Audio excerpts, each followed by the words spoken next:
Hey, good evening, YouTube. This is Adam back here. Happy February 1st.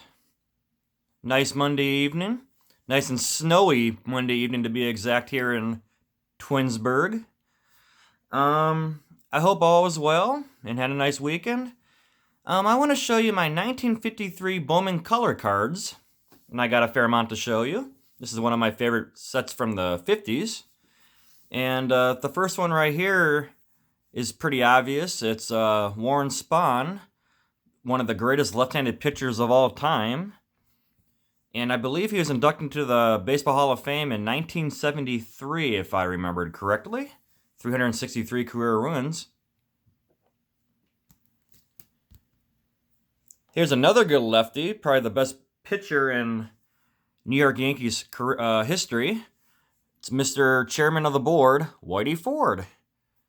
Won over 200 career games. Hall of Famer, I believe back in 1974 he was inducted. You can see him just showing off, it looks like he's about to throw a curveball or something. That's a neat picture of him.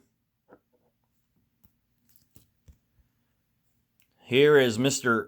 Edwin Duke Snyder from the Brooklyn Dodgers. 1980, he was inducted to the Baseball Hall of Fame, hit over 400 career home runs, and drove in over, I believe, 1,300 career RBIs. Pardon me.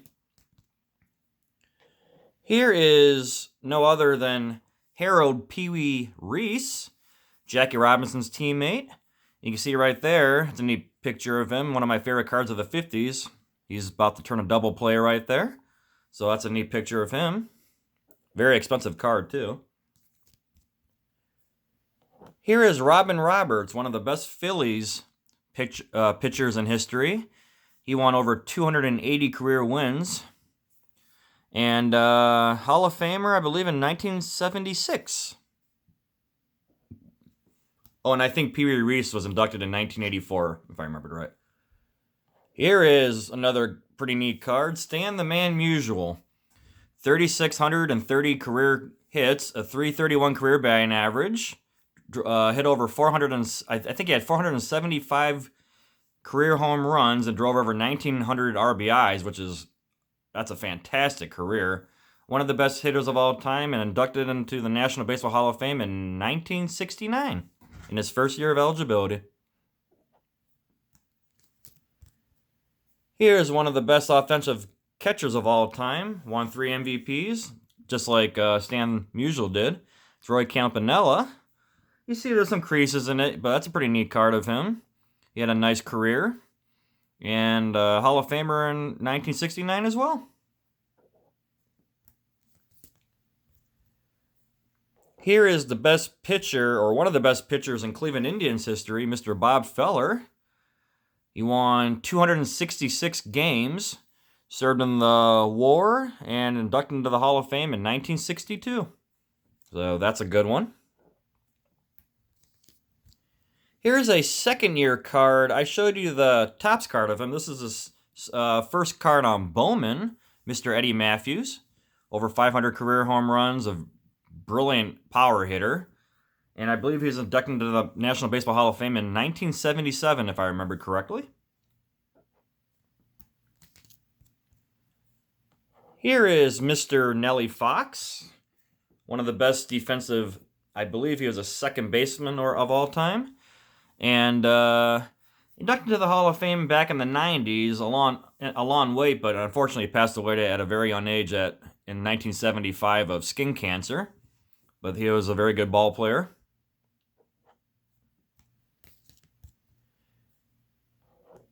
Here is Richie Ashburn.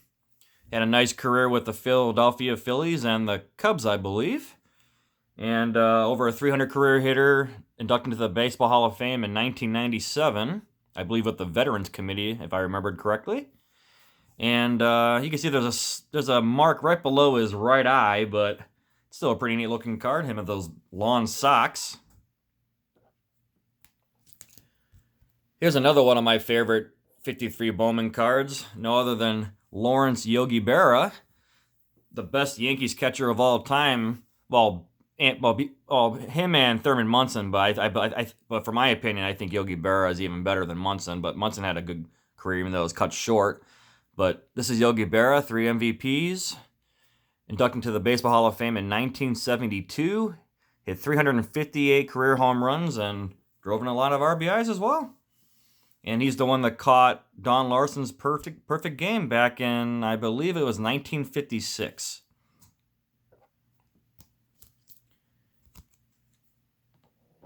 Here is Mr. Billy Martin. I believe he was #1 in the Yankees. Very good manager, and that's a nice early card of him. It's his second-year card. Yeah, that's his first on Bowman, like the 53 was his second on Topps. So that's a good one right there.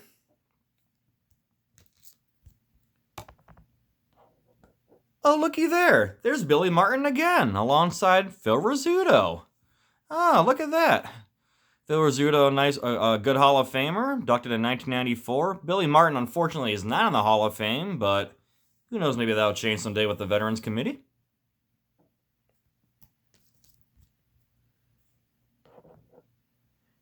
Here is Larry Doby, the first African-American player in the American League. Hall of Famer back in '98, well-deserved, and he had a nice career with the Cleveland Indians, and then he went to the Detroit Tigers.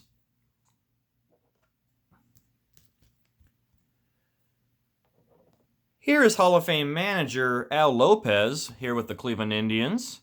He had a nice managerial career, I believe, with the Indians, of course, the White Sox, and he played baseball back in the 40s and 50s, if I remember correctly. Might have been the 30s, too.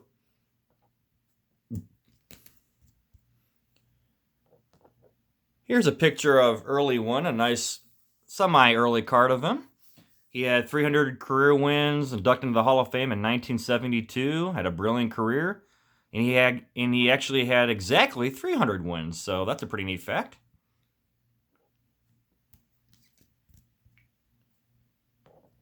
Here is Phil Scooter Rizzuto, inducted into the Hall of Fame, like I said, back in '94 and with the Veterans Committee, and that's a nice picture of him. Looks like he's about showing off how to bunt.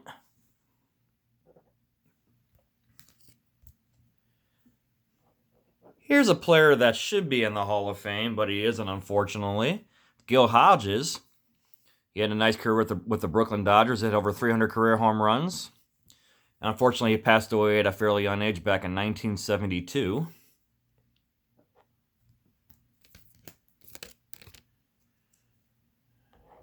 Here is Hall of Famer Enos Slaughter with a big crease going right in the middle of him.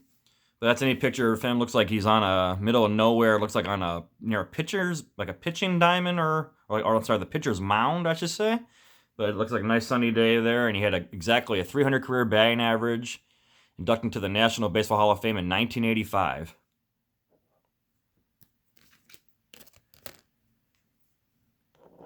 Got a few more to show you. Here's Ralph Kiner. Played with the Pittsburgh Pirates and the Cleveland Indians to finish off his career, but he was inducted into the Hall of Fame in 1975. Had nice power. I think he had over 300 career home runs. So that's a nice self-portrait of him right there. And the final card I want to show you is probably one of my favorite cards of all time. Is this 53 Bowman that has no other than Yogi Berra on the far left, Hank Bauer in the middle, and a very young Mickey Mantle just peeking his head through in there. That's a very expensive card in near mint condition. It can go close to $1,000, if not more, depending on its shape, but I got that one for a fairly good price because of the big crease in the middle of it. So everybody, I want to thank you for watching my video. I appreciate it. Hope you all have a nice evening, and I'll talk to you all later. Take care. Thank you. Bye.